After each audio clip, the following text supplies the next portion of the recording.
देखिए empirical formula series में, empirical formula के सीरीज में ये हमारा तीसरा न्यूमेरिकल प्रॉब्लम है। ठीक है, हमने सबसे पहले देखा था कि एम्पिरिकल फार्मूला दिया हो और मॉलिक्यूलर मास दिया हो तो मॉलिक्यूलर फार्मूला कैसे निकालेंगे। फिर हमने ये देखा कि अगर परसेंटेज कंपोजिशन दिया हो साथ में मॉलिक्यूलर मास दिया हो तो हम एम्पिरिकल फार्मूला और मॉलिक्यूलर फार्मूला कैसे निकालेंगे। आज का तीसरा जो क्वेश्चन है हमारा, ये इसमें हमें परसेंटेज कंपोजिशन भी दिया है लेकिन एक नया चीज दे रखा है, उसे हम इसमें देखेंगे। कहता क्या है क्वेश्चन कि an organic compound on analysis के द फॉलोइंग डेटा। ठीक है, हमने एक ऑर्गेनिक कंपाउंड का एनालिसिस किया तो उसमें कुछ हमें डेटा मिले हैं। जैसे कार्बन का कुछ परसेंटेज कंपोजिशन दिया गया है, कार्बन कितना 57.82%, हाइड्रोजन दिया गया है 3.6% and the rest is oxygen. ठीक है, एंड द रेस्ट कहने का मतलब क्या है कि टोटल 100% में ऑक्सीजन बाकी परसेंटेज है। मतलब कार्बन और हाइड्रोजन को अगर 100 में हम माइनस करेंगे 100% में, तो जो बचेगा वो हमारा ऑक्सीजन का परसेंटेज होना चाहिए। अब इसमें एक इंपॉर्टेंट चीज दी गई है कि इट्स वेपर डेंसिटी इज 83। ठीक है, मतलब यहाँ एक नया चीज दिया गया है, वो है वेपर डेंसिटी। तो बेसिकली एम्पिरिकल फार्मूला और मॉलिक्यूलर फार्मूला के 3 टाइप के क्वेश्चंस पूछते हैं, तो ये तीसरा टाइप का क्वेश्चन है जो वेपर डेंसिटी के ऊपर दिया गया। अब कहता क्या है कि find its empirical and molecular formula. तो हम देखेंगे कि कैसे यहाँ पे एम्पिरिकल और मॉलिक्यूलर फार्मूला निकाला जाता है। तो जो हमने लास्ट लेक्चर में देखा था कि टेबल हमने बनाया था, element percentage, then atomic weight और atomic ratio, then simple ratio निकालने का तरीके से, तो उसमें हम एक सिंपल नया चीज ऐड करेंगे, वो है वेपर डेंसिटी। ठीक है, तो सबसे पहला कैलकुलेशन ऑफ एम्पिरिकल फार्मूला, उससे पहले हम देख लें वेपर डेंसिटी किसे कहा जाता है। तो वेपर डेंसिटी क्या है? Vapour density is equals to molar mass upon 2। ठीक है, हम कह सकते हैं कि इस जगह पे कैसे लिखेंगे formula, molecular mass is equals to 2 into vapour density. तो ये जो है ये हमारा फॉर्मूला आ गया मॉलिक्यूलर मास के लिए। तो हमको जनरली यहाँ पे क्या दिया गया है, हमें क्वेश्चन में वेपर डेंसिटी दिया है तो उससे हमारा मॉलिक्यूलर मास निकल जाएगा। ठीक है, तो अब आगे देखा जाए। नेक्स्ट एलिमेंट है, एलिमेंट हमारे पास कार्बन था, कार्बन के परसेंटेज दी गई थी 57.82%। उसके बाद हाइड्रोजन था, हाइड्रोजन की परसेंटेज दी गई है 3.60%।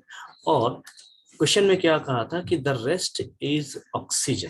तो रेस्ट इज ऑक्सीजन कहने का मतलब क्या है कि परसेंटेज ऑफ ऑक्सीजन जब हम निकालेंगे तो कितना आना चाहिए, percentage of carbon plus, sorry इसे ऐसे नहीं, इसे ऐसे लिखेंगे 100 minus percentage of carbon minus percentage of hydrogen. ठीक है, अगर इस तरीके से जब हम देखें तो हमको ऑक्सीजन की परसेंटेज कितनी मिलेगी, 38.58%। ठीक है, तो ये इस तरीके से हम ऑक्सीजन को यहाँ पे निकालेंगे। दूसरा हमारा क्या था, हमारा एटॉमिक मास दिया गया था। अब इस परसेंटेज को हम क्या मान लेते हैं, ए, और इस एटॉमिक मास को हम मान लेते हैं डी। तो एटॉमिक रेशियो क्या हो जाएगा, एटॉमिक रेशियो हमने लास्ट टाइम देखा था कि एटॉमिक रेशियो बराबर क्या होता है, तो परसेंटेज बाय एटॉमिक मास, मतलब इसे हम लिख सकते हैं ए बाय बी। तो ये हमें रिलेटिव नंबर ऑफ मोल्स देता है, मतलब कार्बन के कितने मोल्स हैं जो हाइड्रोजन से जुड़े हुए हैं और ऑक्सीजन से जुड़े हुए हैं। तो अगर हम एटॉमिक रेशियो देखें तो हम क्या करेंगे, परसेंटेज बाय एटॉमिक मास को निकालेंगे।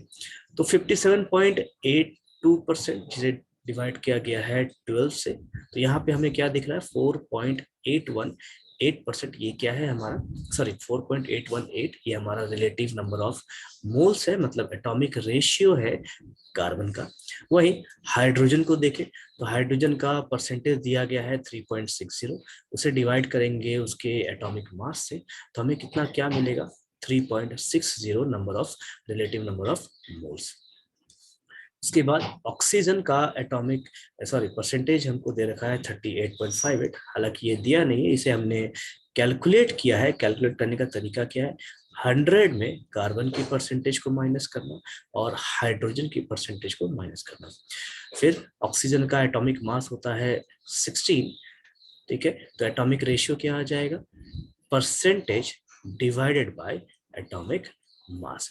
तो कितना है एटॉमिक मास हमारा 16 है, यहाँ पे हमें जो वैल्यू मिलेगी वो क्या मिलेगी 2.40, ठीक है। अब इस जगह पे हमारा जो एक कैलकुलेशन है, ठीक है, सिंपल रेशियो के लिए आएगा। सिंपल रेशियो क्या कैसे किए थे हम लोगों ने लास्ट टाइम, तो एटॉमिक रेशियो में जो सबसे कम है, ठीक है, कार्बन, हाइड्रोजन, ऑक्सीजन, तीनों का जो एटॉमिक रेशियो है, इन तीनों में जो सबसे कम वैल्यू है उससे हम हर किसी को डिवाइड करेंगे। तो हम यहाँ देख सकते हैं कि कार्बन की परसेंटेज एटॉमिक रेशियो क्या आई है 4.818, हाइड्रोजन की क्या देखने को मिल रही है हमें 3.60, और ऑक्सीजन देखने को क्या मिल रहा है 2.40।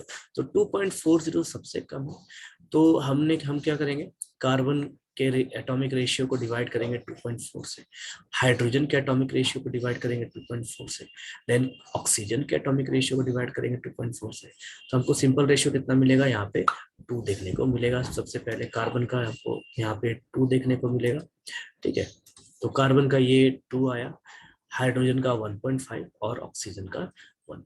अब ये देखिए 1.5 जो है, अभी ये भी वापस से ये पॉइंट है, तो हम क्या करेंगे, इसे एक ऐसे नंबर से मल्टीप्लाई करेंगे जो हमें एक सिंपल होल नंबर रेशियो दे।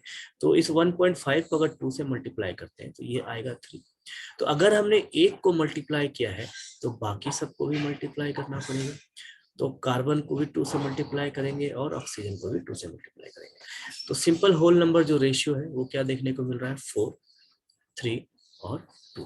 मतलब कार्बन की जो नंबर ऑफ एटम्स आई है यहाँ पे 4 आई है, हाइड्रोजन की 3 आई है और ऑक्सीजन की 2 आई है, ठीक है। तो चलिए आगे की ओर चलते हैं।